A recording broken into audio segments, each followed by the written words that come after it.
Amém, queridos. Graça e paz.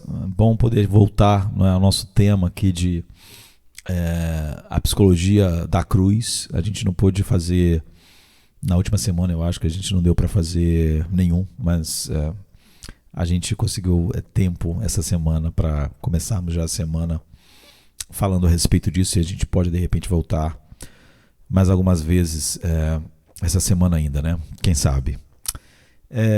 Flannery O'Connor, uma escritora americana muito famosa, uma das mais famosas, que já morreu há um tempo, nasceu em 1925, morreu em 1964, ou seja, antes de eu nascer, alguns anos antes. Ela diz que o primeiro produto do verdadeiro autoconhecimento é a humildade. E pensando nisso, eu lembrei de um outro escritor que tem um romance famoso chamado Lord Jim, que é um romance de Joseph Conrad, que é um famoso escritor britânico de origem polonesa, mais antigo, né, do que O'Connor. Ele nasceu em 1857 e morreu em 1924. E excelente, várias obras dele. E nessa obra, Lord Jim é a história de um jovem marinheiro britânico chamado Jim, né, por isso tem esse nome, que se torna primeiro imediato de um navio que está levando uma grande quantidade de peregrinos que estão indo para Meca para fazer aquela peregrinação que os muçulmanos fazem. Mas no meio da noite acontece um desastre no meio do mar, não é? E o casco do navio é rompido. E começa a entrar água no navio numa quantidade que eles, ali da tripulação, e o Jim como imediato, e o capitão também, sabem que o navio está condenado, não é? Que em algumas horas, 2, 3 horas, ele vai afundar. Então, eles sabem que aquela quantidade de água entrando é irremediável, não é? E então, lentamente, enquanto todos os passageiros estão dormindo, porque no meio da noite, o navio vai afundando, né? Vai afundando. E Jim faz uma pausa, pensando no que vai fazer, já que ele é um dos responsáveis. E nesse momento crucial ele decide não acordar as pessoas que estão dormindo, né? Grande quantidade de pessoas, de passageiros que estão dormindo, porque ele sabe que não há bote salva-vidas suficiente para salvar a maioria dos passageiros. Então acordá-los na mente dele só criaria um pânico e contar. E eles estavam dormindo, então eles resolvem deixar eles dormindo mesmo, sem saber que o navio está afundando. Mas o capitão e a tripulação do navio decidem se salvar e fugir durante a noite. E Jim acaba ficando em dúvida, mas acaba indo com eles, deixando os peregrinos em seu túmulo, né, aquático, dormindo, enquanto não sabem que estão a algumas horas de estarem todos mortos. Na noite seguinte, Jim e a tripulação são resgatados, né, do seu bote, 24 horas depois, né, na noite seguinte, e eles inventam uma história sobre sua fuga, apenas para descobrir que o navio que eles abandonaram e com os passageiros também foram encontrados e resgatados logo depois que eles tinham abandonado o navio. E o capitão e a tripulação fogem do tribunal, né, do inquérito, dizendo que a responsabilidade tinha sido de Jim, e ele fica sozinho com as acusações, como se ele tivesse enganado a todos, né?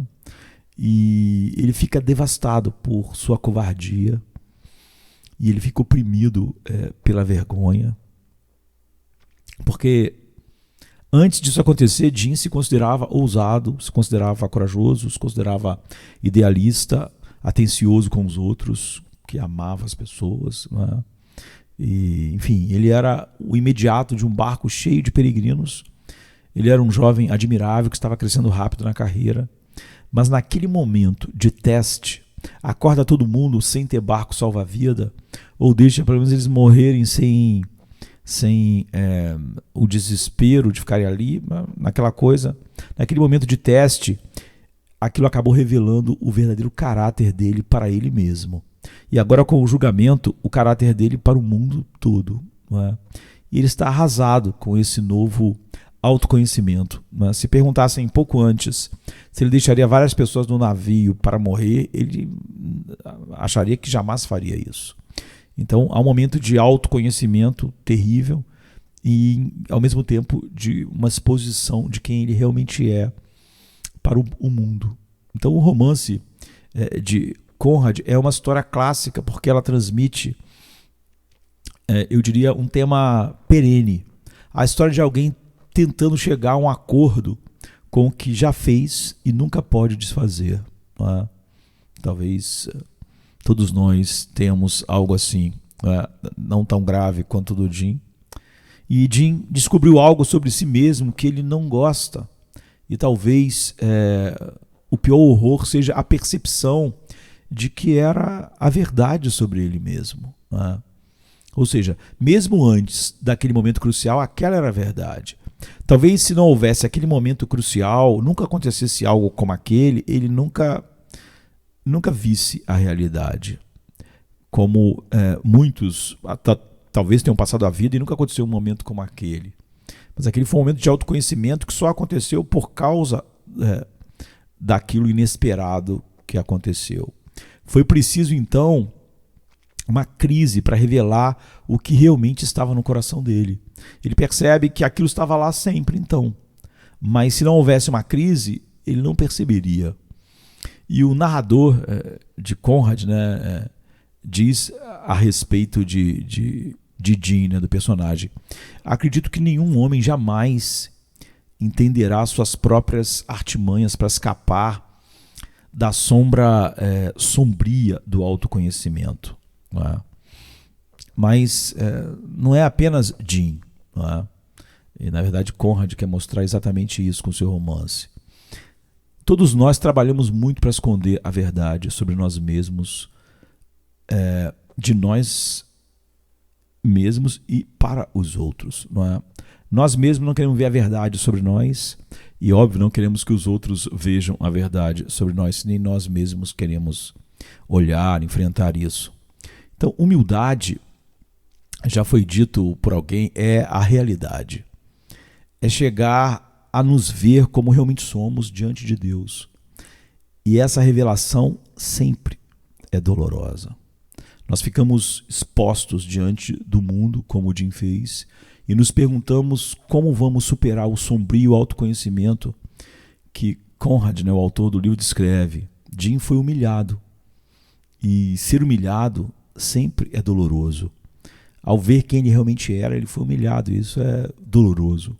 Mas como Julian de Norwich diz, primeiro há a queda e depois nos recuperamos da queda. Então, ambos são a misericórdia de Deus. Ela diz, uma escritora inglesa, acho que é a primeira escritora mulher inglesa, não é? Lá no século XVI. Então, essa introdução a nós mesmos é a misericórdia de Deus. Ela está dizendo tanto a nossa queda, para que a gente veja, né, como naquele momento crucial de Jim, no início, e por mais tempo do que você pode suportar, ser humilhado não parece bondade. Não é? Quando nós somos humilhados, não parece bondade. Quando Deus está nos humilhando, não parece bondade, parece a morte. Não é? Nada pode ser pior. Mas assim como o caminho da cruz foi a porta de entrada para uma nova vida para Jesus, também é para nós. Né? E o caminho da cruz é sempre o caminho da humildade. E Jesus nos revela que a humildade é o coração da vida vista através da cruz, que a gente chamou de cruciforme. Né? Há 1000 anos atrás, Bernardo de Claraval, ele escreveu um tratado sobre os passos da humildade e do orgulho. E numa parte desse tratado de Bernardo de Claraval, ele diz que Cristo tinha todas as virtudes, perfeitamente, né? Óbvio, como o Deus eterno e o homem perfeito. Mas embora ele tivesse todas as virtudes perfeitamente, ele nos recomendou especialmente, diz Bernardo de Claraval, uma delas em si mesmo, para revelar o seu coração. E ele escolheu o da humildade. Quando ele diz para nós: aprendei de mim que sou manso e humilde de coração. Mateus 11, 29.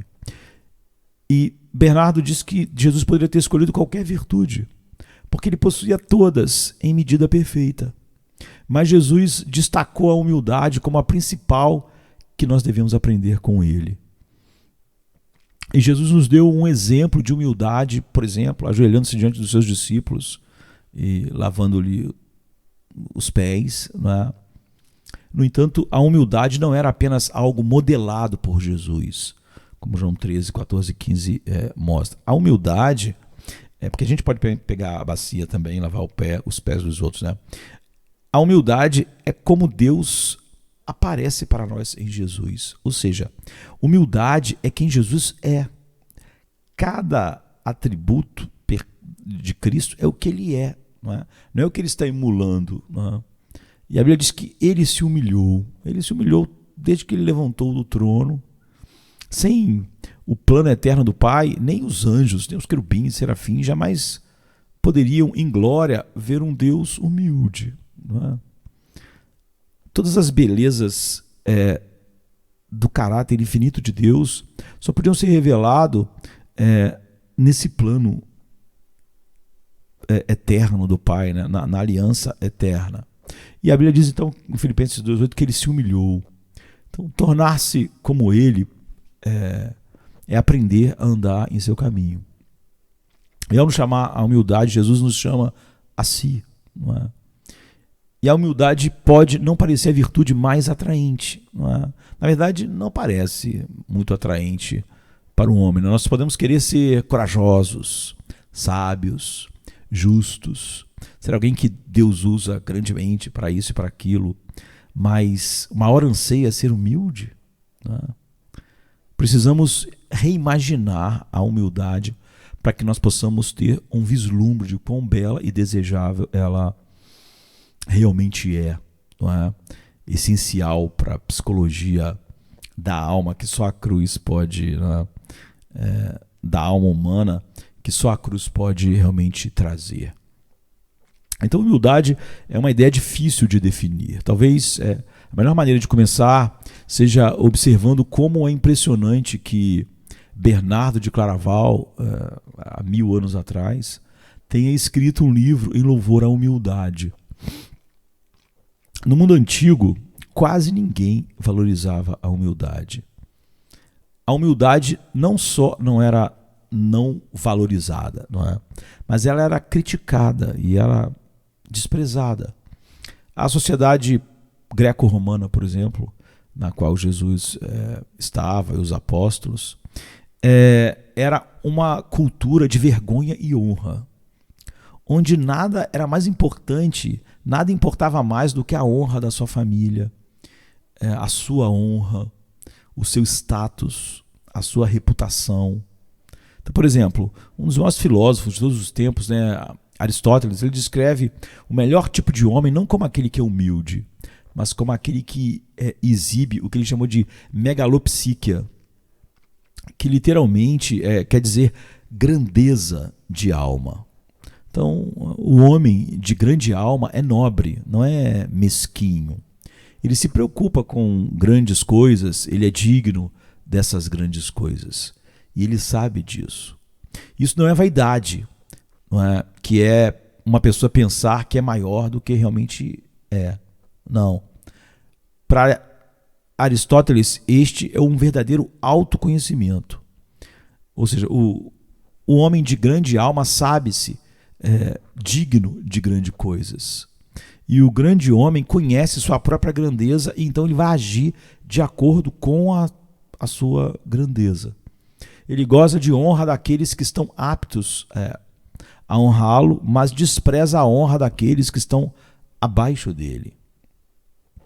Ele faz coisas boas para os outros, não tanto por causa delas, mas porque aquilo é o tipo de coisa que um grande homem como ele faz. Então é uma forma de mostrar a sua verdadeira superioridade, não é? Mesmo quando faz as coisas boas para os outros ou para o seu país a grande custo. Não é? Então, no mundo antigo, a grandeza da alma era a coroa de todas as virtudes. Então, isso permitiu que a excelência de alguém, na ideia deles, brilhasse. Sem isso, a excelência de alguém não ia brilhar. Portanto, valorizar a humildade teria sido inconcebível para aquela cultura. Mas algo aconteceu para mudar isso. E até a maneira, por mais distante que cada vez estamos mais disso, é que a nossa cultura ainda vê a humildade de uma maneira diferente do que aquela cultura. Algo aconteceu para tornar a humildade não apenas bela, mas também essencial à vida boa e bela, não é? A paz na alma, a vida boa interior, saudável, não é? Que essa boa psicologia da cruz traz. Então, ao contrário dos mitos gregos e romanos, né, Deus se tornou um homem. Nos mitos gregos e romanos, este não era um ser disfarçado, porque nos mitos da cultura greco-romana, os deuses às vezes se disfarçavam de homens temporariamente, mas este não era um Deus temporariamente disfarçado de humano, não é? Jesus era totalmente Deus e se tornou totalmente humano. O eterno entrou no tempo, o infinito entrou no finito. A Bíblia diz que, embora Jesus fosse em forma de Deus, ele não considerou o ser igual a Deus algo a qual ele devia se apegar aos seus direitos, não é? Mas esvaziou-se a si mesmo, assumindo a forma de servo, nascendo à semelhança dos homens, não é? Uma humilhação infinita, já que o Deus infinito se tornou um ser finito, não é? E se achando em forma de homem, ele humilhou-se a si mesmo, tornando-se obediente até a morte, e morte de cruz, né? Filipenses 2, a partir do verso 6. Então, por causa de Jesus, e só por causa dele, a humildade tornou-se central para a visão cristã da boa vida e entrou para a cultura, onde ela nunca foi vista nem como algo realmente louvável. Então, quem poderia reivindicar mais megalopsíquia, não é, do que Jesus? Ele é o criador e sustentador do universo. E consciente de sua própria grandeza, digno de toda honra e glória. No entanto, Jesus se humilhou para mostrar sua grandeza e glória. Então, pela primeira vez no pensamento humano, o caminho da excelência foi retratado como um caminho que levava para baixo. Isso nunca tinha sido visto no caminho da humanidade, no pensamento do homem, como o caminho da grandeza ser um caminho para baixo. Isso teria escandalizado Aristóteles e o homem clássico de grande alma, não é?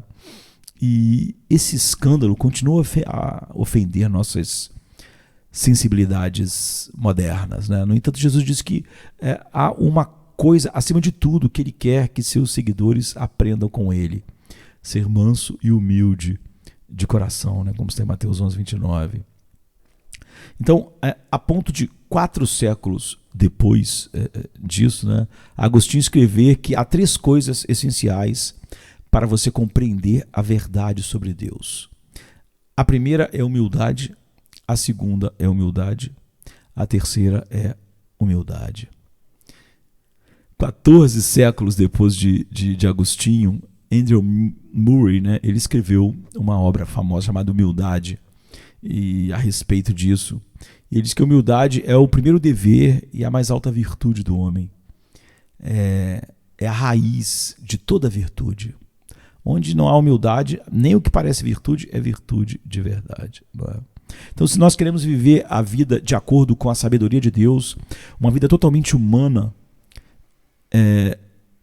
que manifeste a sua glória, então devemos seguir Jesus no caminho da mobilidade descendente, mesmo e especialmente em um mundo em que o que o mundo valoriza é a ascensão.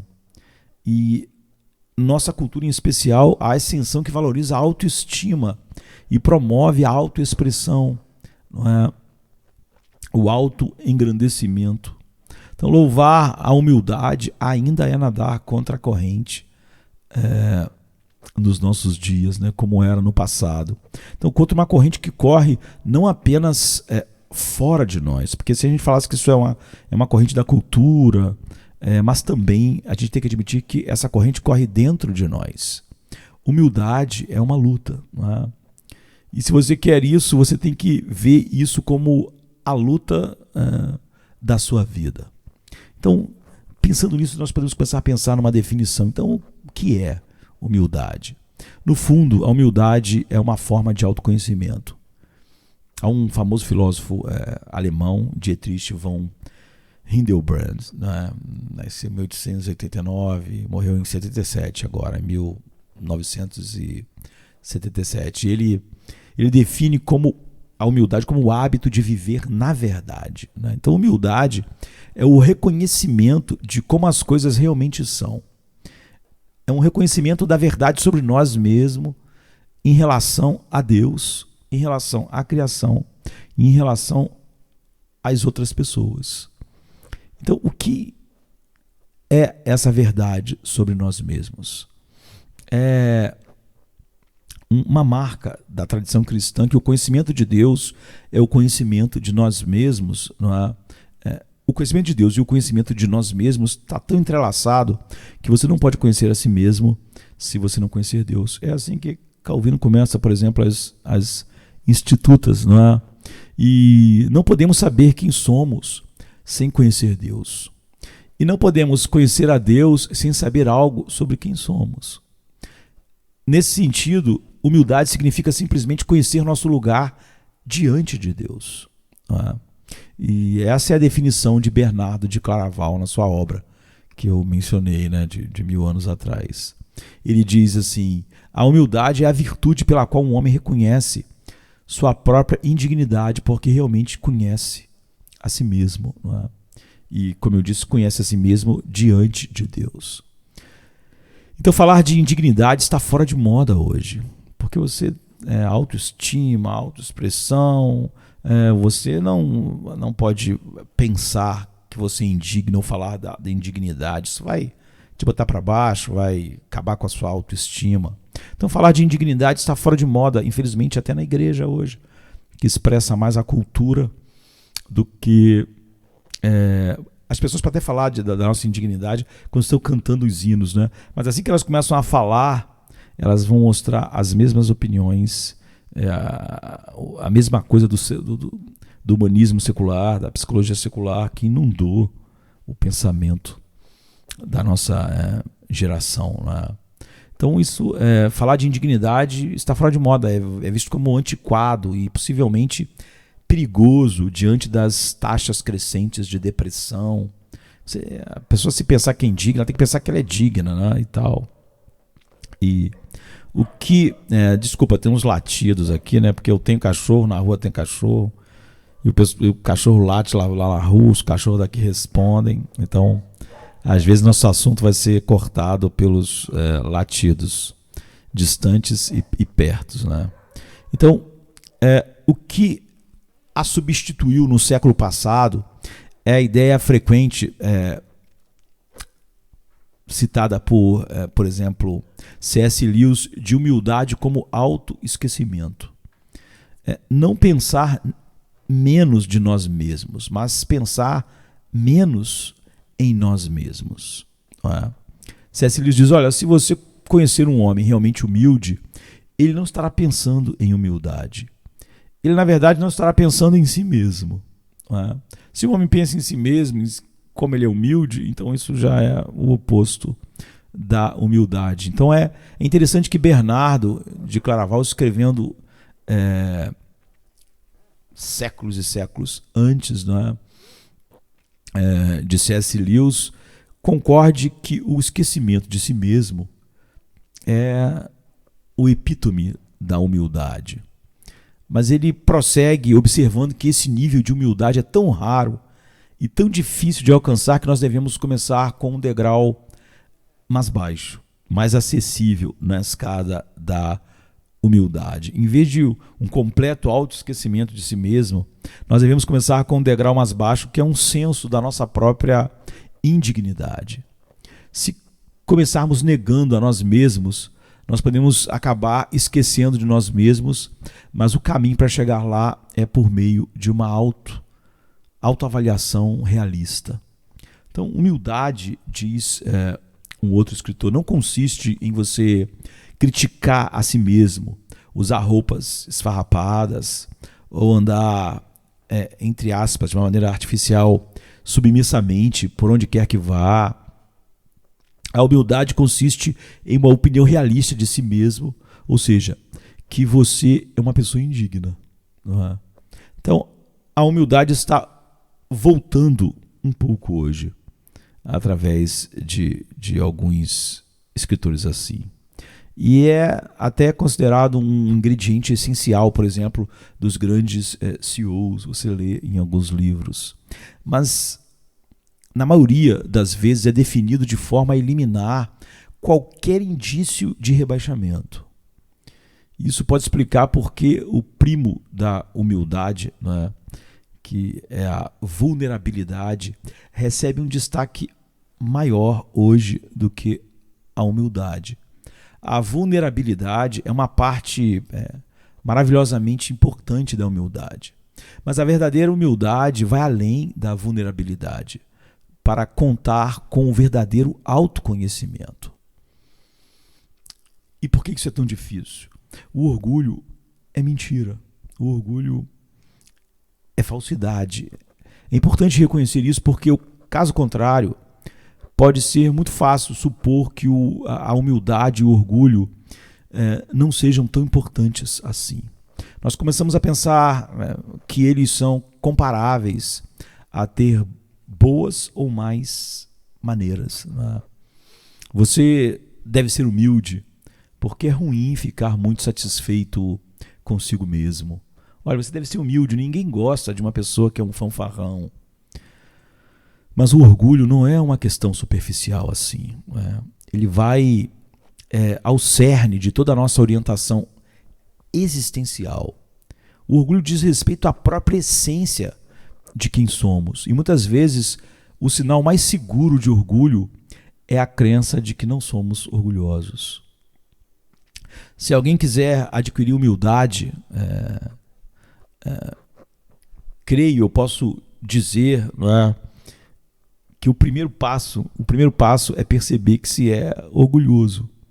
E um grande passo também é esse passo, porque é muito difícil. Pelo menos nada pode ser feito antes disso, mas não é um passo fácil.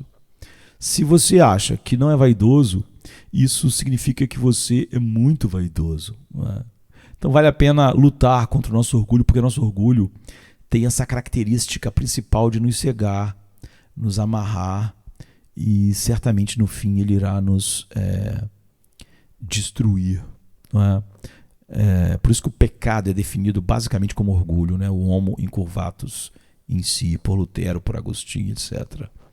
E o orgulho visa nos enganar de tudo o que é bom, belo na vida. Não é? Então, eu estava lendo um escritor que estava escrevendo a respeito do orgulho, e o orgulho se apresenta e diz: meu nome é Orgulho e eu sou um trapaceiro. Eu o engano em relação ao seu destino dado por Deus, porque você exige seu próprio caminho. Então eu te engano a respeito do caminho que Deus tem para você.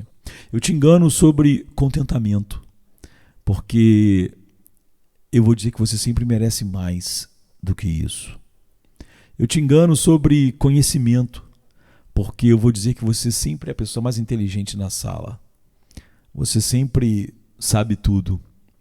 Eu te engano sobre cura, porque você está muito cheio de mim para perdoar e ter o teu coração sarado, né? Então você vive cheio de feridas, né? Que nunca curam. E o orgulho continua dizendo, ao se apresentar: eu te engano sobre santidade, porque você se recusa a admitir quando está errado. Quando está errado, a primeira reação automática é tentar negar isso. Então a santidade fica impossível. O homem mais santo é aquele que admite mais rapidamente sempre estar errado. E isso então é levado rapidamente aos pés da cruz. Mas quanto mais razões eu tenho, menos errado eu admito estar, menos eu estarei realmente, de fato, aos pés da cruz. E o orgulho diz: eu te engano sobre visão, porque você prefere se olhar no espelho do que pela janela. Você devia olhar mais para a janela, o orgulho está dizendo, para ver as coisas fora de você, o mundo, né? Mas você gosta mais do espelho do que de uma janela. Eu te engano, o orgulho diz, sobre amizade genuína, porque ninguém vai conhecer o verdadeiro você, porque eu não vou deixar você deixar-se conhecer. E eu te engano sobre o amor, porque o romance real exige autossacrifício. E eu te engano sobre grandeza no céu, porque você se recusa a lavar os pés dos outros na terra.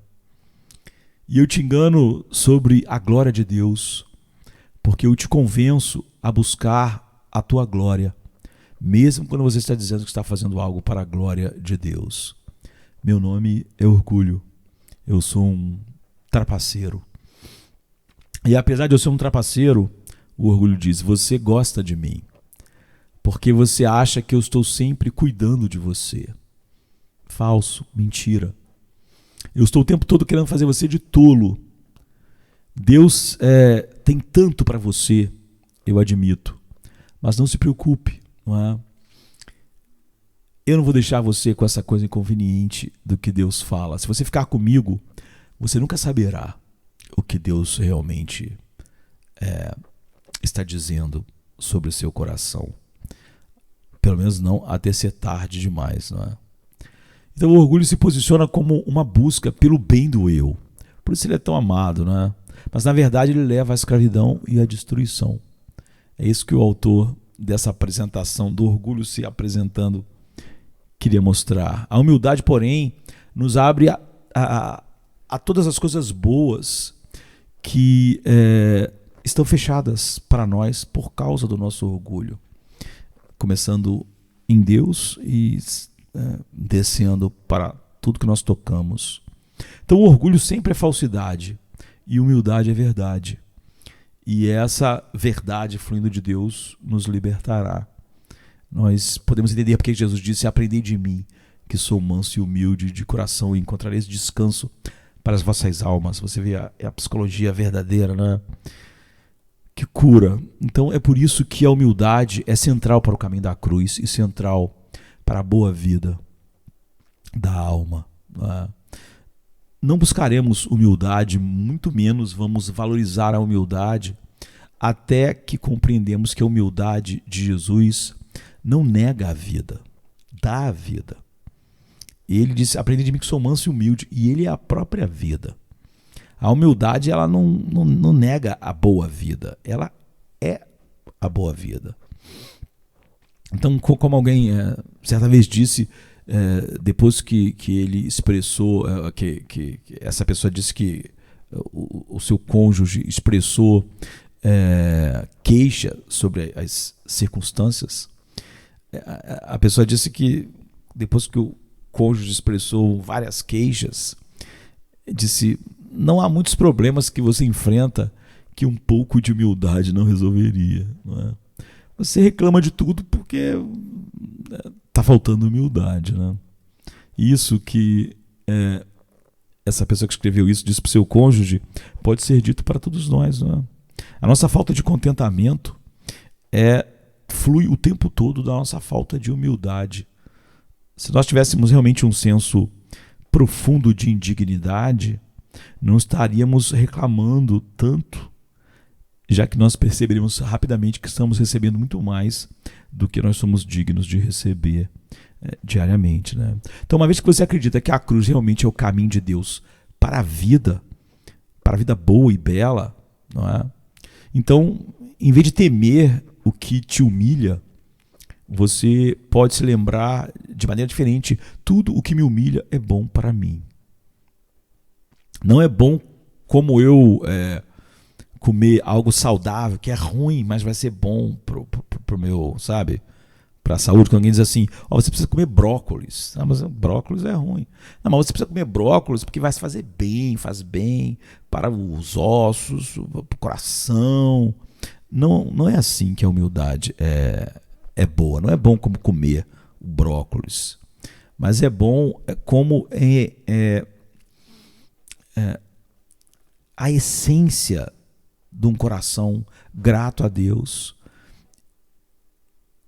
em Deus revelar os meus defeitos e fraquezas, por me permitir enfrentar contratempos e decepções que as revelem, não é? E isso, assim, ele está me humilhando, não é?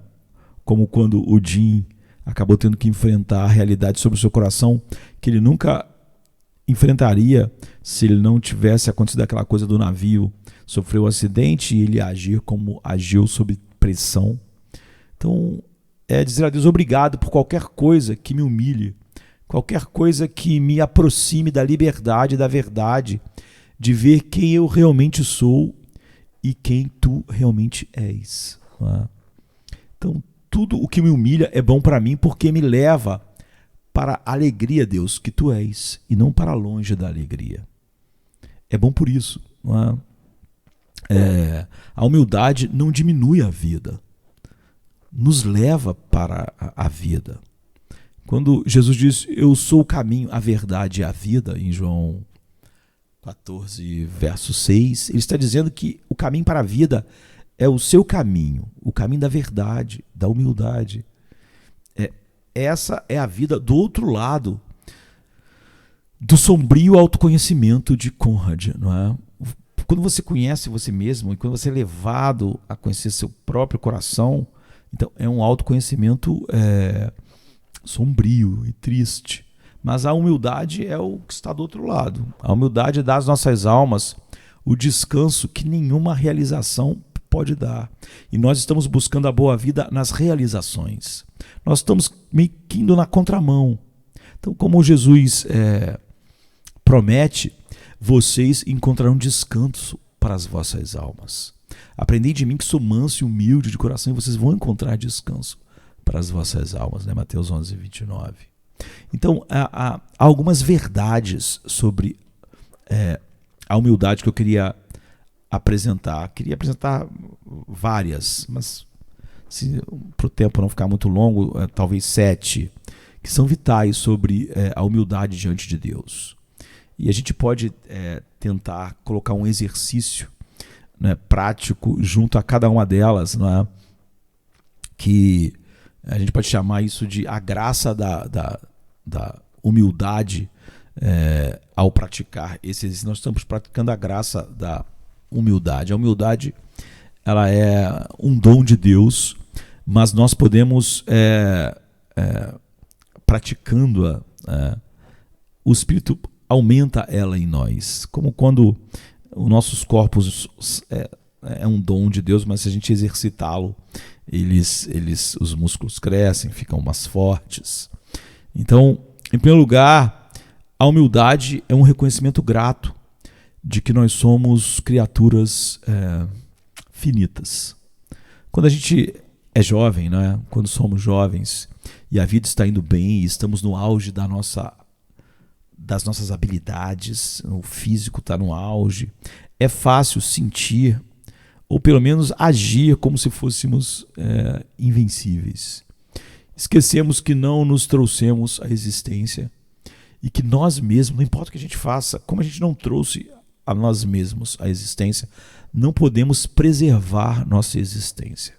Não importa o que a gente faça, a gente não pode manter a nossa existência. Então, a cada momento nós somos sustentados por Deus. Não é que nós somos sustentados por Deus ao ter a existência e depois no fim. A cada instante a nossa existência está sendo sustentada por Ele. Então nós somos dependentes instante após instante. Não somos nada em nós mesmos. Não sustentamos nossa existência, não é por tantos anos, é por nem um segundo. Então a cada segundo nós estamos sendo sustentados. Somos dependentes. E em nós mesmos, nós, como não podemos sustentar nossa existência, em nós mesmos nós não somos nada. Não é? Mas por causa do amor criativo de Deus, somos algo. Somos criaturas. Não é? E como criaturas, não há nada que não tenhamos recebido. Nada, absolutamente nada. Como Paulo diz em 1 Coríntios 4:7. Não é? O que você tem que você não recebeu?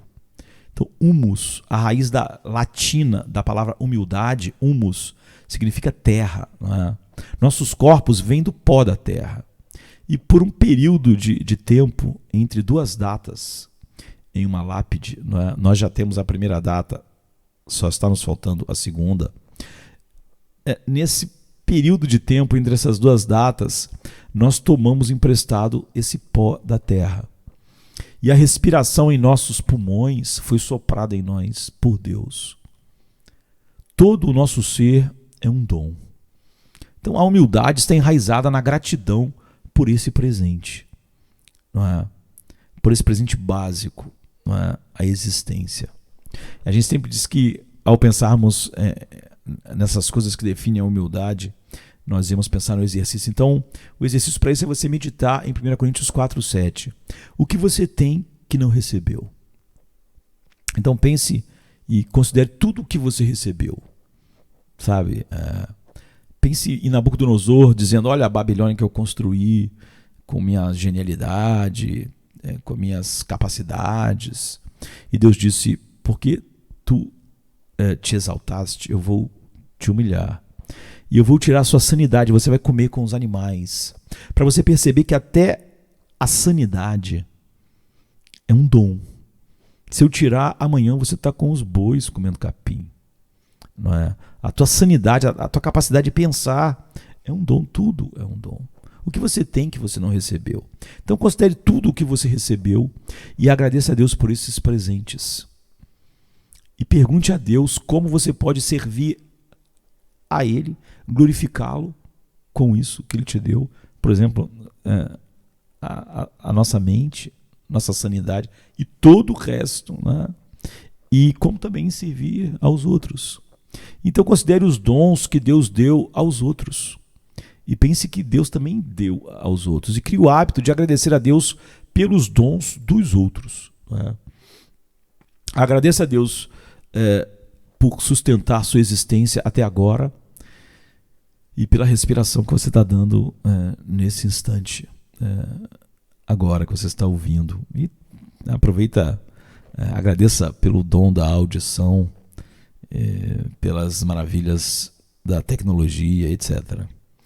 Em segundo lugar, a humildade vem do reconhecimento da nossa queda. É óbvio que a humildade em si não tem nada a ver com a queda, já que nós vimos Jesus dizendo que isso é o que ele é, mas a humildade é o reconhecimento sóbrio não apenas de que somos criaturas finitas e frágeis, mas também de que, além de sermos finitos e frágeis, nós somos criaturas caídas. Quando sentimos que estamos agindo bem e nos comportarmos e ficarmos longe de problemas, é fácil supor que a maioria de nós é basicamente gente boa e decente. E nós podemos até imaginar que temos potencial para feitos, quem sabe, heróicos, né? Nas circunstâncias certas. E alguns de nós podem um dia ter atos heróicos. Mas também nós faremos bem nos lembrar, como a gente mencionou no início, do Lord Jim de Conrad, né? Que colidiu com a verdade feia do que tinha dentro dele, que ele tinha um potencial enorme para covardia, para querer se livrar, deixando outros para morrer no navio, não é? E ele teve que colidir com essa verdade feia de que nós também temos potencial para grande covardia e até mesmo para o mal. Não é? Na verdade, Jesus disse que não há nada de mal que não saia dos nossos próprios corações. Então, muitos de nós nunca enfrentaremos um momento tão dramático de avaliação pessoal como Jim teve que enfrentar. Várias pessoas ali podendo morrer por uma atitude minha de autopreservação. Mas para aqueles que o fazem, é uma experiência devastadora, como foi para Jim. Mas para a gente vir para o mundo real, né, e não só o mundo da literatura, considere, por exemplo, Pedro, que se abalou e chorou amargamente, porque ele viu o que ele era e o que ele não acreditava que era, até que chegou uma situação em que aquilo ficou claro e revelado, não é?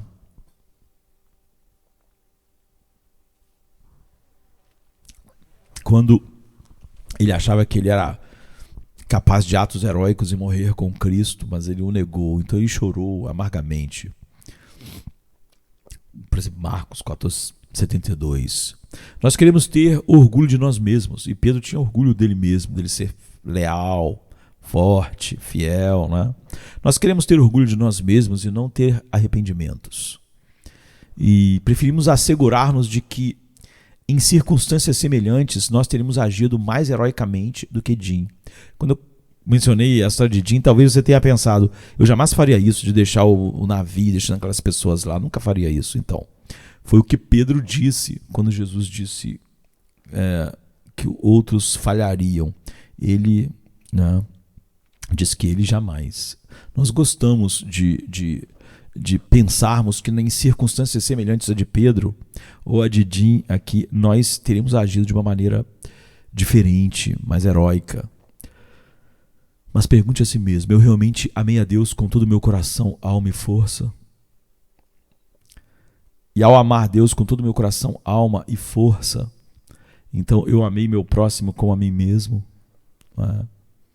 Kathleen Norris, ele observa que alguns hinários mudaram a letra de um hino famoso, né, que todos nós conhecemos, chamado Amazing Grace, né, de John Newton, para dizer que a graça é incrível porque salvou não um miserável como eu, mas mudaram a letra para salvou alguém como eu. E a palavra miserável caiu em desuso, porque ela soa dura, né, para nossa alta estima. Miserável, eu sou miserável, sou um ser miserável. Não é?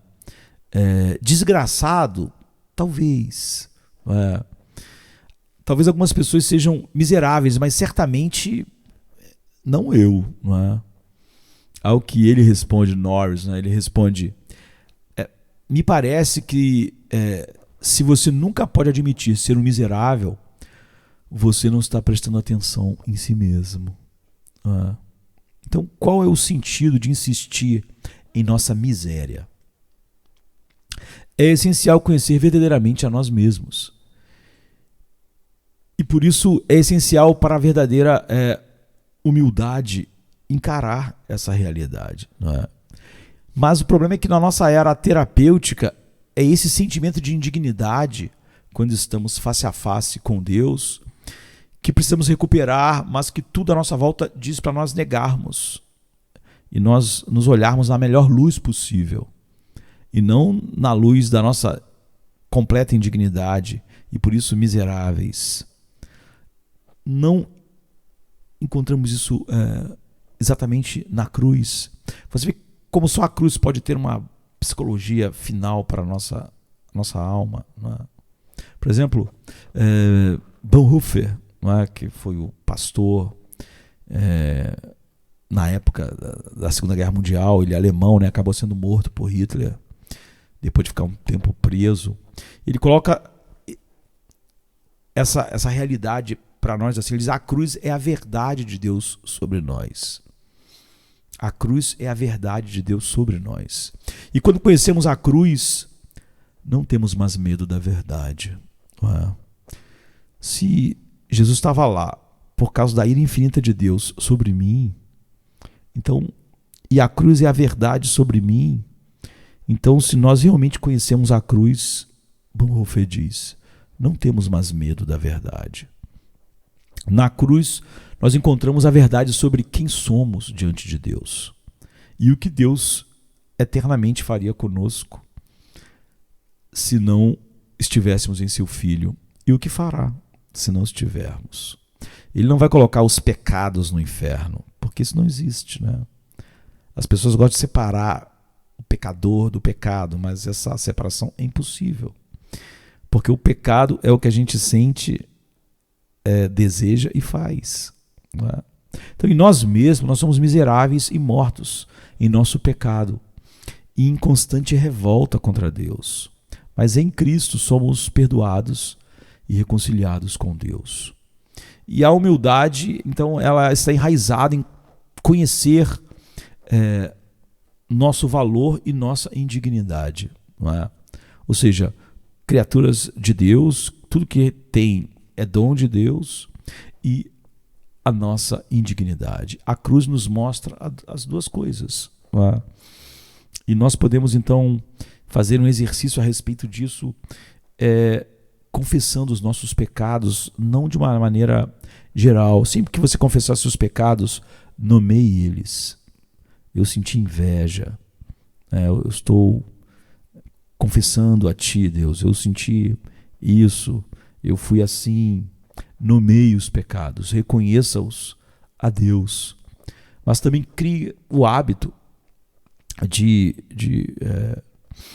confessar aos outros quando isso é necessário, não é?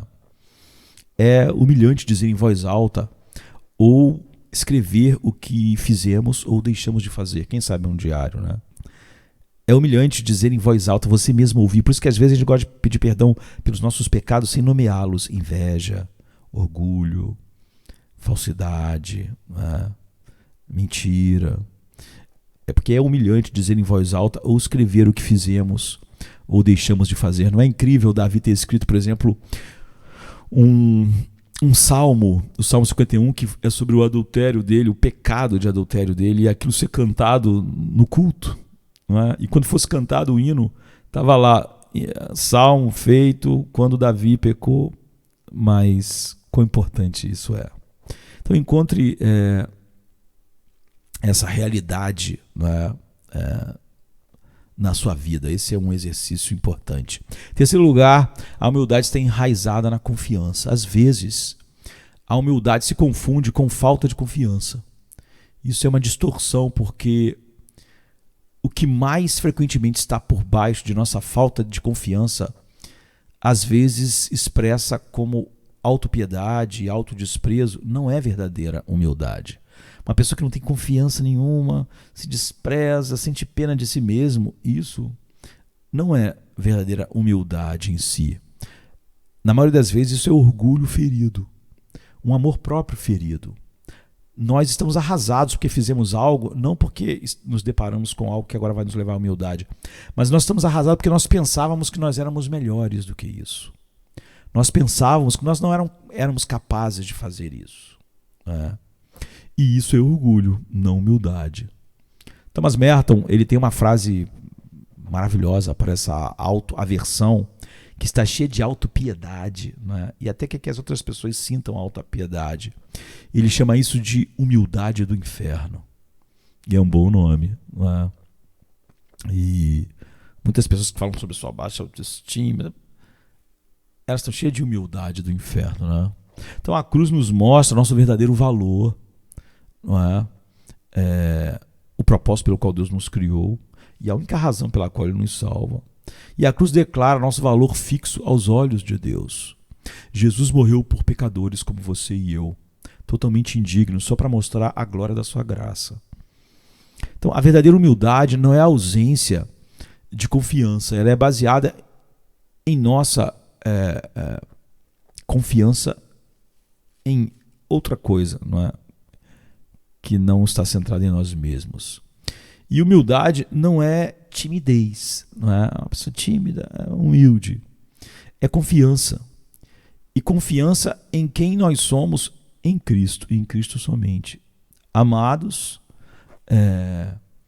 dotados com os talentos que Deus nos deu, sempre lembrando que o que você tem que você não tenha recebido. E um dos testes mais genuínos da humildade é sua capacidade de nomear e deleitar-se, se é que essa palavra pode ser usada, né?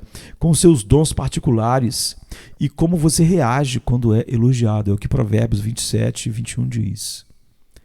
Então, se alegrar com nossos dons sem depender deles para a nossa identidade ou usá-los para nos sustentar, essa é uma indicação da verdadeira humildade.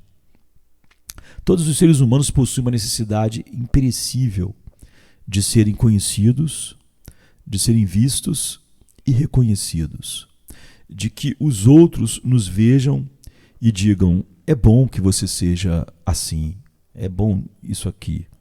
Em suma, nós queremos ser amados e até elogiados e estimados. O que o orgulho faz é que o orgulho distorce esse desejo, deixando-nos desesperados para sermos vistos e afirmados e elogiados. E o orgulho busca essa estima, tanto de si mesmo quanto do mundo. Como resultado, o orgulho é frágil e nos torna criaturas frágeis, né? A humildade, ao contrário, não tem necessidade urgente de reconhecimento do mundo, porque você sabe que é visto e conhecido e amado por Deus em Cristo e somente por Ele. E você não precisa fazer nada para garantir ou justificar a sua existência. Olha, a minha vida não é, ela tem um sentido. Você não precisa fazer nada para a vida ter um sentido. Deus criou você e em Cristo você sabe qual é o sentido da sua vida. Então, em Cristo você é amado e perdoado incondicionalmente por Deus antes de qualquer coisa que você faça. E em Cristo Deus justifica a sua existência. Em Cristo você é justificado. E Ele é que te estabelece, Ele te estabelecerá.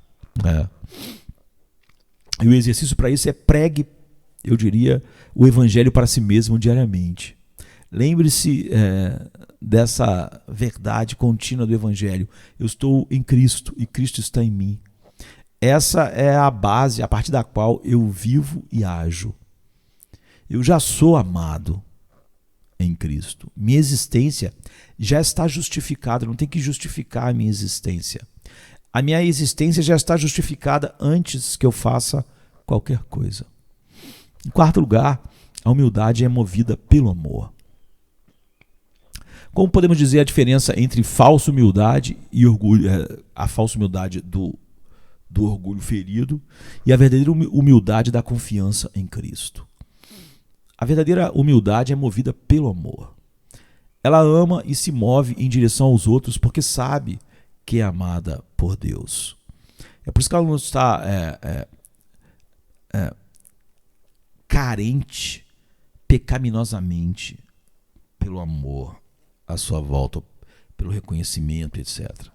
É por isso que a carta de Paulo aos Filipenses apela ao exemplo de Cristo quando nos exorta a não fazer nada por ambição egoísta, ambição pessoal ou por vaidade, mas humildemente considerar os outros mais importantes do que vocês mesmos. Paulo diz que cada um de vós cuide não só dos seus próprios interesses, mas também dos interesses dos outros. Filipenses 2, 13 e 4.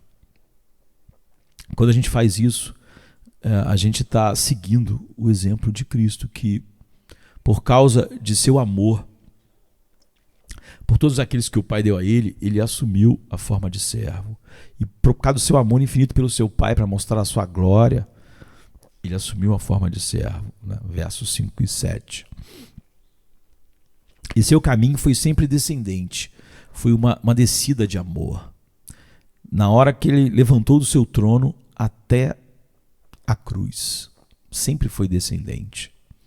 Até o túmulo. Portanto, quando nós somos movidos por seu amor, pelo amor de Cristo, nós estamos dispostos a abrir mão do nosso status, porque ele abriu mão dos seus status e reivindicações.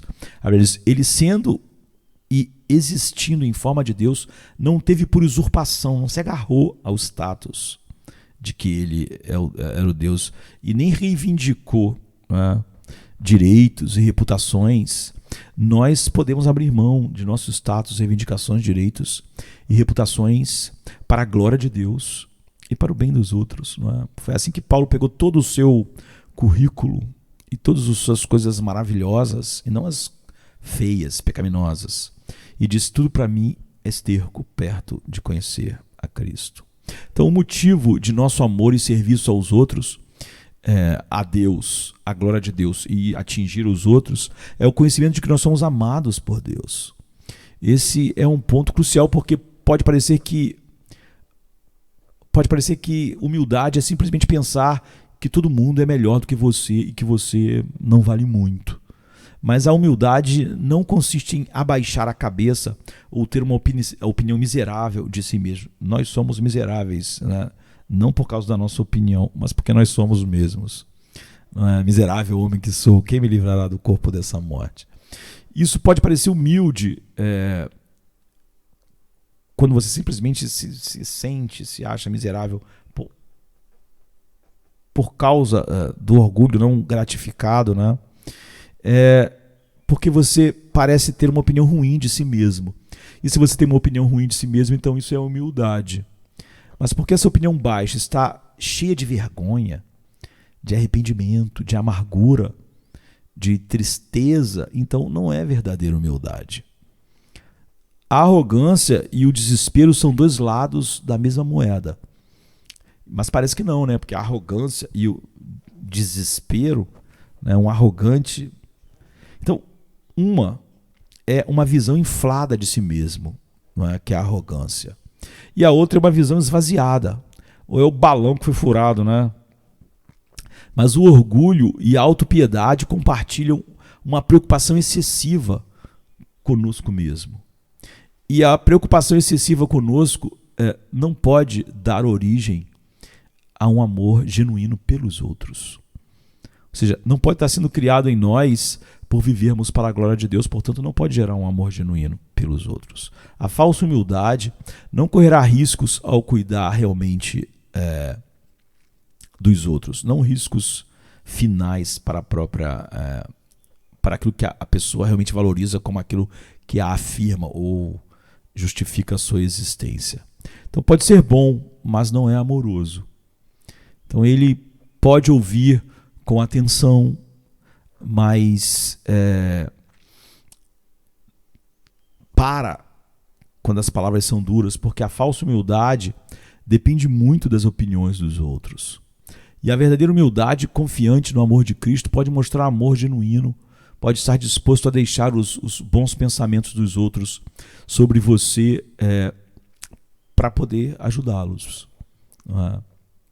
E você pode se mover em direção a pessoas difíceis, espinhosas, que estejam vindo contra você, porque você sabe que Cristo se moveu em direção a você em amor, e você é uma pessoa difícil, enquanto você, a Bíblia diz, ainda era seu inimigo, não é?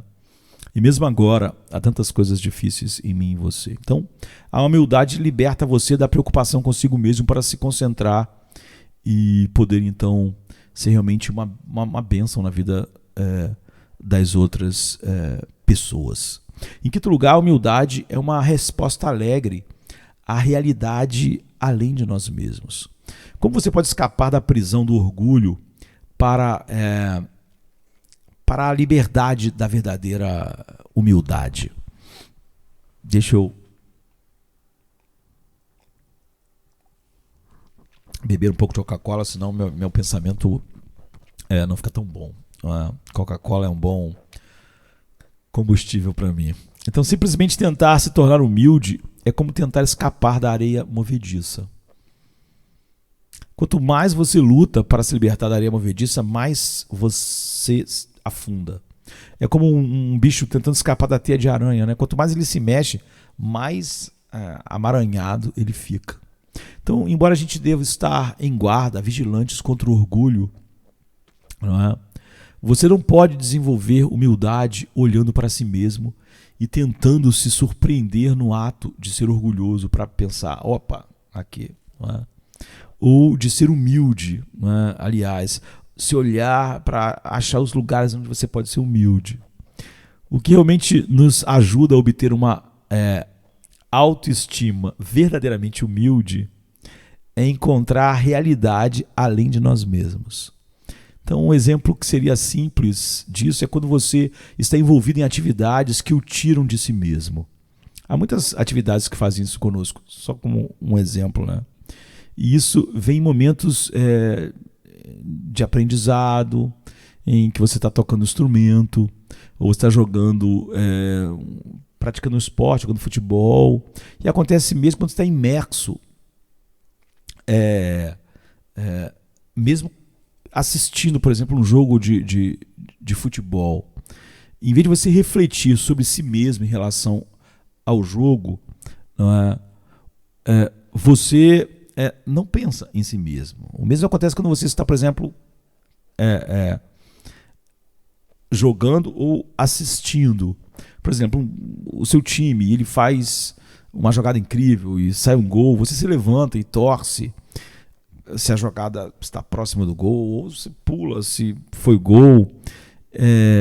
Da mesma forma, com atividades habilidosas, você é levado para fora de si mesmo e para o que Matthew Crawford chama de o mundo além da sua cabeça.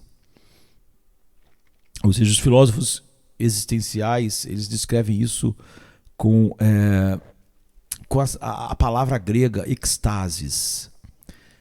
Da onde vem nossa palavra, por exemplo, êxtase? Vem dessa palavra grega, né? E significa literalmente ficar fora de si mesmo. Quando nos refugiamos em nós mesmos, nós perdemos a confiança e a capacidade de confiar. Então pense em Pedro andando sobre as águas. Enquanto ele olhava para Jesus com plena confiança, ele conseguiu andar sobre as águas. Mas quando ele olhou para si mesmo, de pé sobre a água, ele começou a afundar, né? Mateus 14, a partir do 28. Então nós humanos tendemos a relacionar tudo a nós mesmos. Por que muitas pessoas não estão... elas estão num culto, um louvor maravilhoso, um sermão bíblico, mas ela relaciona tudo a ela mesma, o horário. Se o pastor fala uma coisa que é mais dura, o orgulho dela logo se sente atingido. O pastor está falando comigo. A gente na escola, no trabalho, a gente relaciona tudo a nós mesmos. Às vezes o clima, a temperatura do mundo, né? O clima, o inverno, o verão, nós tendemos a relacionar tudo a nós mesmos. Mas a humildade nos tira de nós mesmos. Ela nos permite nos deleitar com a bondade, a verdade, a beleza, por exemplo, das pessoas e das coisas. Isso não é possível quando eu relaciono a mim mesmo, tudo a mim mesmo. Quando eu faço isso, eu não posso me deleitar em alguém que faz algo muito bem. Porque como eu relaciono que eu, por exemplo, não tenho aquela voz, não tenho aquele talento, não tenho aquilo pronto, aquela coisa boa já não pode mais ser desfrutadas, né? Desfrutada, não é? E tudo tem valor em termos da nossa comparação, não é? Quando nós estamos assim. Isso acontece muito na vida meio falsa, né? Online, que as pessoas vivem, né? Elas põem as suas fotos e elas parecem ter o casamento perfeito, a vida perfeita, tudo está perfeito, né? No Facebook. E as pessoas fazem essas coisas porque outras pessoas vendo vão relacionar a própria experiência delas com aquilo que eles estão achando que o outro tem. Isso normalmente causa a impossibilidade de desfrutar, mesmo quando é verdade sobre o que os outros estão experimentando. No mundo online, quase sempre há muita mentira, né? Então, a humildade reconhece que as coisas têm grande valor independente de mim e da minha vontade. Então, a humildade sorri, ela ri, ela adora. Ela vem quando nos conhecemos em relação àquilo que nos transcende, não é? Então, nós vemos isso em toda a Bíblia. Pessoas confiantes percorrendo o mundo familiar e confortável até encontrarem alguma manifestação de Deus, uma sarça ardente, uma visão da glória de Deus, ou às vezes um anjo. E quando isso acontece, a resposta humana é sempre um profundo e preciso, necessário sentimento de indignidade. Por exemplo, Lucas 5:8. Eles não chegaram a essa realização refletindo sobre si mesmos. Eles não chegaram a esse ponto. Isaías não chegou a essa coisa refletindo. Moisés não estava lá com os rebanhos e chegou àquela realização. O que os humilhou foi um encontro com a santidade e a glória de Deus, como Isaías 6:5. Então, encontrar a glória de Deus nos deixa de joelhos, como Apocalipse 1:17. Essa glória nos tira de nós mesmos e nos atrai para a adoração, ao vermos que louvor e ações de graças são as únicas respostas adequadas à maravilhosa pessoa de Deus, como Apocalipse 4:10, por exemplo. Então, sentir a glória de Deus nos permite transcender a nós mesmos, nos deslocando do centro de nossa realidade. E também nós experimentamos essa autotranscendência quando nos maravilhamos com o que Deus fez, né? O mundo criado, o Grand Canyon, as cataratas do Iguaçu, uma montanha, o oceano, o céu num lugar escuro. Essa é uma maneira pela qual a natureza nos faz bem tantas vezes, né? Consideramos as glórias da criação e vemos aquilo infinitamente maior do que nós mesmos, infinitamente mais vasto, e nós transcendemos de comparar aquilo a nós mesmos. E isso acontece quando olhamos para coisas imensas e coisas microscópicas, não é? Em suas variedades de animais e plantas no nosso mundo. Também experimentamos autotranscendência nos mistérios da vida, quando encontramos verdadeiramente outra pessoa, não como um obstáculo ou um meio. Quase sempre nós encontramos pessoas como obstáculo ou meio, mas como pessoa. Encontramos a imagem de Deus no mundo. Por exemplo, naquele momento em que você segura seu filho recém-nascido pela primeira vez em seus braços, você não está pensando em si mesmo. Agora existe outra pessoa, outra perspectiva no mundo. E nós podemos experimentar isso com nossos amigos e familiares, bem como com nossos inimigos e aqueles que preferimos ignorar: a viúva, o órfão, o estrangeiro, o pobre, o doente, parentes embaraçosos e vizinhos detestáveis. Nós os vemos. A humildade encontra a beleza do amor de Deus em lugares totalmente improváveis, não é? Porque a humildade produz em nós uma imaginação cruciforme. E a imaginação cruciforme nos permite ver com os olhos de Cristo, de alguma forma, ver outras pessoas como Deus as vê. Como, por exemplo, 2 Coríntios 5,16 diz. E a humildade se interessa pelo bom, pelo verdadeiro, pelo belo, por si mesmo, sem comparar a nós. Tudo isso contrasta com o orgulho, que ele é cego a essas humildes manifestações da glória de Deus. Essas pequenas, não aquelas vastas.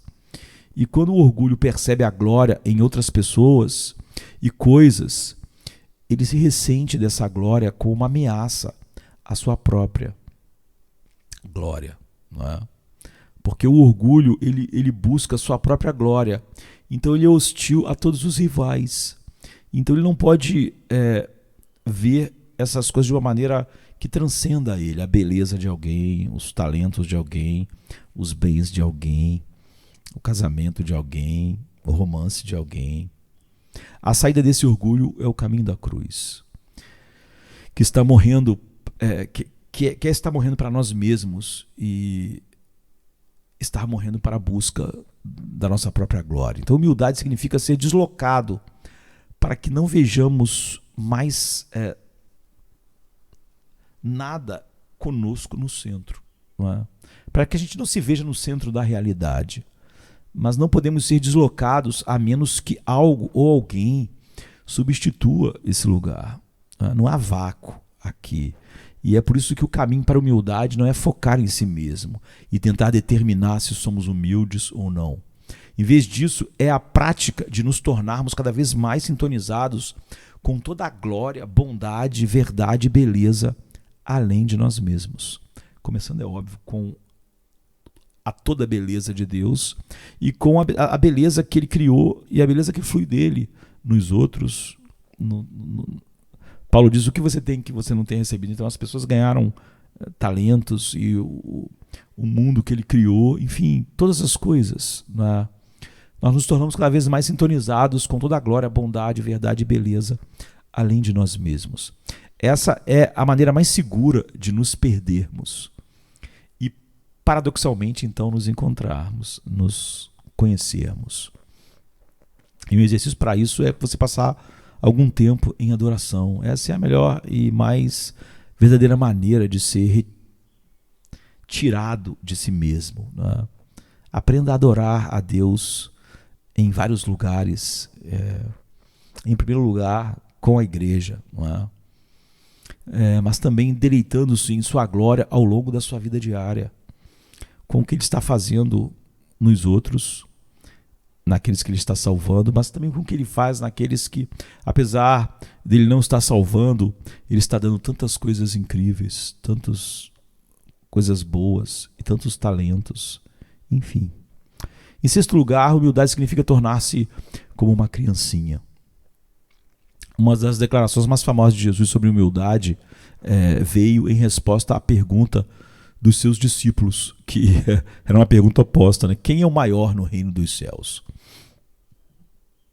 Mateus 18, verso 1.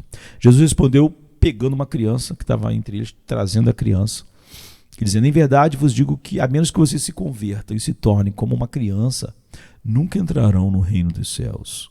Quem se humilhar como esta criança é o maior no reino dos céus. Verso 13 e 4, né? Ou seja, como muitos dos ensinamentos de Jesus, esse é um pouco desconcertante. O que significa ser como uma criança? As crianças são notáveis porque se deleitam com as coisas por si mesmas, não é? Apesar de não serem, já serem pecadoras, há nas crianças algumas coisas que ainda não tomaram as formas mais venenosas, não é? Como quando a gente vai se tornando mais velho. Então há um imediatismo em seu interesse pelas coisas. Isso pode tornar difícil para elas fazer coisas que exijam planejamento de longo prazo e gratificação adiada, não é?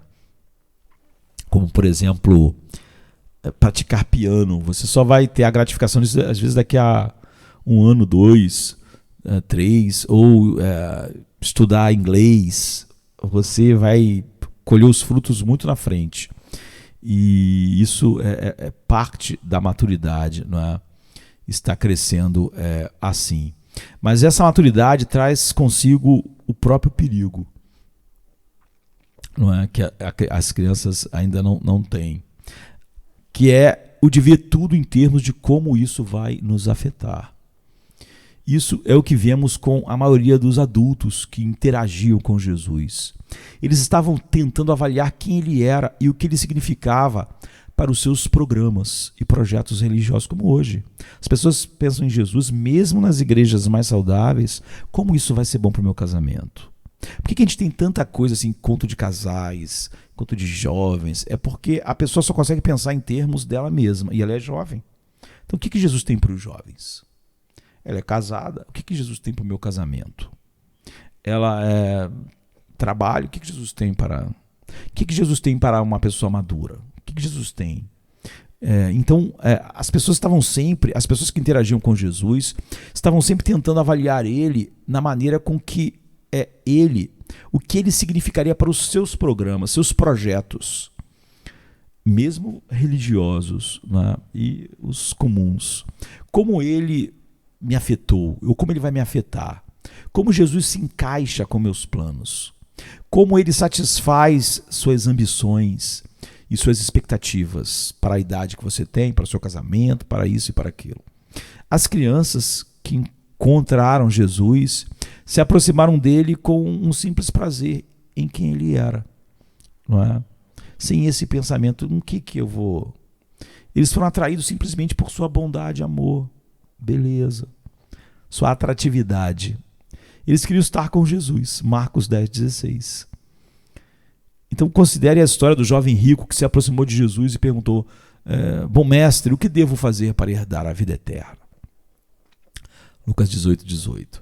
O governante, esse príncipe, essa pessoa importante, ele era muito parecido com os ocidentais afluentes da modernidade tardia. Ele já estava vivendo sua boa vida. Muitas pessoas que estão na igreja hoje, né? Mesmo aquelas, como eu disse, que estão numa igreja boa, saudável, né? Elas já acham que estão vivendo uma boa vida. Esse jovem já achava isso, a vida dele já era muito boa. Ele era rico, ele era jovem e ele tinha poder político. E como muitos de nós, eles consideravam uma boa pessoa, né? E Jesus o encaminhou então para a lei.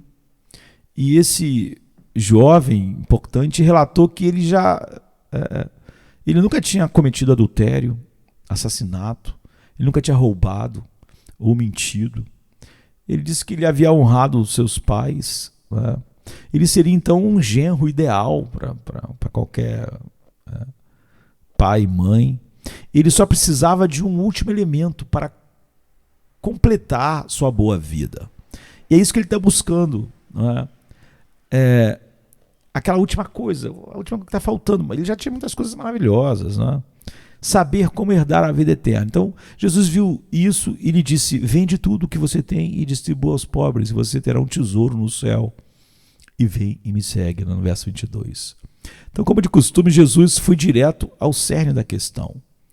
O jovem rico não estava procurando que toda a sua vida fosse orientada em torno de Cristo, para a glória de Cristo, e Jesus fosse o centro do sistema, fosse o sol no sistema solar, né?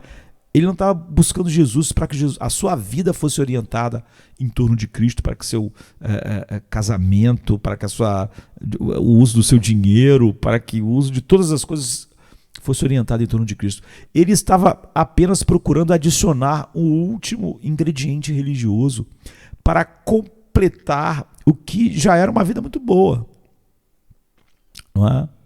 Ele não queria que essa vida fosse virada de cabeça para baixo e se tornasse tudo a respeito de Cristo. Como muitos de nós, ele estava procurando um pouco de espiritualidade, religião, para alcançar esse nível mais alto, na famosa hierarquia de necessidades de Maslow, né, que é a autorrealização. E também não queremos que essa hierarquia seja derrubada. Então a questão é, nós queremos apenas um pouco de religião para adicionar uma sobreposição de significado e propósito a uma vida que já é boa? Ou nós queremos Jesus e ele ser tudo em tudo, e tudo perto dele ser considerado esterco? A questão é essa. Junto com as crianças, as outras pessoas que se deleitavam em Jesus por causa dele eram aquelas que não tinham ilusões de que estavam vivendo uma vida boa. Os pecadores mais degradados, as prostitutas, os cobradores de impostos. E quando ele os chamou de seu pecado para segui-lo, talvez eles o tenham feito porque sabiam que não há vida verdadeira fora dele. Eles tinham ido buscar o máximo em cada um do dinheiro, do sexo, de todas as coisas. Então a humildade nos fundamenta na realidade. Eu acho que um bom exercício aqui seria perguntar a nós mesmos: o que eu estou carregando que uma criancinha não carregaria? O que eu estou carregando que o jovem rico carregava? Jesus é algo que vai dar aquele toque final que meu casamento precisa, que minha vida precisa, que os meus planos precisam, que eu não quero ter minha vida revolucionada, aqui girando em torno de algo. Eu realmente quero Jesus, ou estou apenas procurando por alguns pensamentos felizes e inspiradores que vão derrubar aquilo que é ruim, mas não vão atrapalhar o equilíbrio que eu já encontrei das coisas que eu não quero perder ou abrir mão, não é? Em sétimo lugar, a humildade se deleita na excelência. Muitas vezes, nós imaginamos que humildade significa não ter motivação ou ambição e se contentar com um trabalho medíocre e sem inspiração. Você vê isso quase sempre que as pessoas, por exemplo, falam sobre música na igreja, elas falam que tem que ser uma coisa mais medíocre possível, como se essa mediocridade fosse alguma humildade, ou se a falta de beleza e de qualidade expressasse uma determinada espiritualidade, né? E nós precisamos reimaginar a humildade em seu sentido mais amplo, porque definitivamente não é uma desculpa para a mediocridade. Não é? Como a gente viu no vídeo anterior, a humildade se deleita na excelência. A humildade responde ao que é bom, verdadeiro e belo em qualquer empreendimento. Isso vale para nossas atividades criativas e competições atléticas, é verdade para apresentações de música e é verdade para o nosso trabalho diário. É por isso que nós falamos com aprovação de pessoas, entre aspas, que se orgulham de seu trabalho. A gente não quer, quando usa essa expressão, não queremos dizer o orgulho no sentido pecaminoso, é só pegar a palavra emprestada, né? Mas o investimento pessoal em fazer bem as coisas. Então, certamente, a busca da excelência pode se desviar e se tornar orgulho no sentido pecaminoso. Mas quando ordenada corretamente, é uma coisa maravilhosa, não é? É uma coisa boa. É para o que nós fomos feitos. É sempre uma tentação buscar nossa própria glória por meio do nosso trabalho. Para que nossos corações sejam elevados ou esvaziados com base em como nosso trabalho é recebido pelas outras pessoas. Isso é verdade para pastores em seus púlpitos e professores, é verdade para escritores, é verdade para todos, para médicos, né, para profissionais liberais. Estamos todos propensos a encontrar nossa autoestima em nosso trabalho e, portanto, a amarrar nossos corações aos resultados e sermos inflados por realizações ou esvaziados por críticas. Então, uma máxima que você pode colocar sobre todo o seu trabalho é: mestre, estou aqui para cumprir suas ordens. Então você pode liberar os resultados do seu trabalho para Deus. Você pode fazer seu trabalho com todo o seu coração, enquanto também ama o Senhor seu Deus com todo o seu coração. Então, um ator, antes de entrar em uma audição, pode dizer: mestre, estou aqui para cumprir suas ordens. Não é? Um professor de escola primária pode dizer isso antes de começar a aula. Assim como um médico antes de fazer uma cirurgia. Fazer um trabalho para agradar a Deus é uma maneira de costurar a humildade em um reino que muitas vezes espreme a humildade, não é? Então, fazer da excelência o propósito, porque foi para isso que nós fomos feitos. Jesus nunca proíbe seus seguidores de buscar a grandeza. Ele diz que humildade é o que a grandeza parece para ele.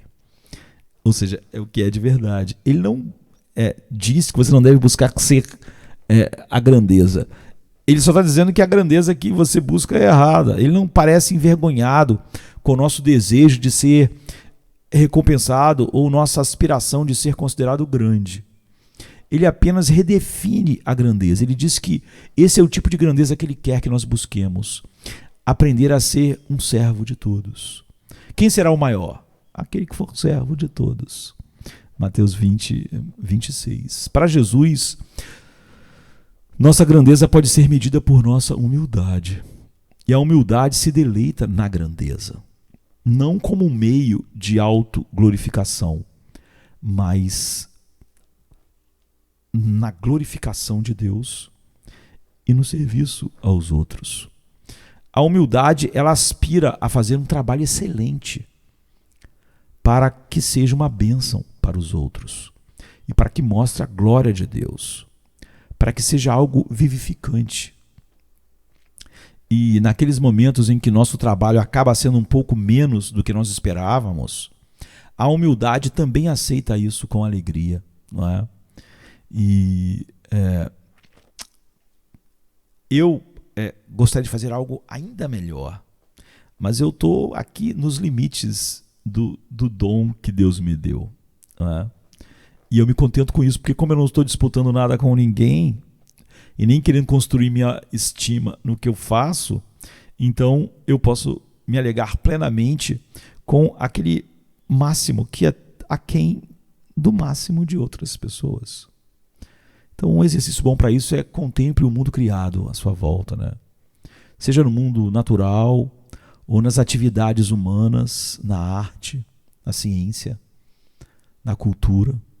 Pergunte a si mesmo, no que isso é bom, verdadeiro e belo? O que me mostra o mundo como Deus o criou para ser? O que me mostra a verdade sobre os seres humanos? Como somos e como fomos criados para ser? O que isso mostra? E cultive isso em seu próprio trabalho e celebre isso no trabalho dos outros, no que os outros estão fazendo. Finalmente, o exercício mais importante para o cultivo da humildade é simplesmente pedir a Deus. Ele vai responder à sua oração, ele se deleita em atender a oração daquele que pede exatamente aquilo que ele quer dar, que ele deseja dar. Como 1 João 5, 14 e 15 diz. Ele diz assim, e essa é a confiança que temos nele, que se pedirmos alguma coisa segundo a sua vontade, ele nos ouve. E se sabemos que nos ouve em tudo o que pedimos, sabemos que alcançamos as petições que lhe fizemos. 1 João 5, 14 e 15. Então nós sabemos que ele quer isso. Então nós podemos orar com confiança, não é? Vinde a mim e aprendi de mim que sou manso e humilde de coração, e encontrareis descanso para as vossas almas. Essa é uma das principais lições, né? Humildade, da psicologia da cruz. E só na cruz nós podemos encontrar, você vê, a cura contínua, crescente, que nossa alma precisa, até que finalmente um dia nós sejamos a imagem perfeita do Filho de Deus. É o que nós ansiamos. Que os irmãos fiquem na paz do Senhor. A gente vai voltar. Eu quero, essa semana ainda, voltando para olhar outro aspecto dessa psicologia da cruz tão necessária para nós. Não necessária como algo importante, mas como algo final e fundamental. Vinde a mim e aprendam de mim que sou manso e humilde de coração, e encontrareis descanso para as vossas almas. Quando a gente olha ele na cruz e nunca mais para de olhar, é o lugar certo onde a gente deve ficar. E Paulo diz, longe esteja de mim me gloriar em qualquer outra coisa que não seja a cruz do nosso Senhor e Salvador Jesus Cristo. Amém. Até a próxima, querido. Até a próxima. Fiquem na paz.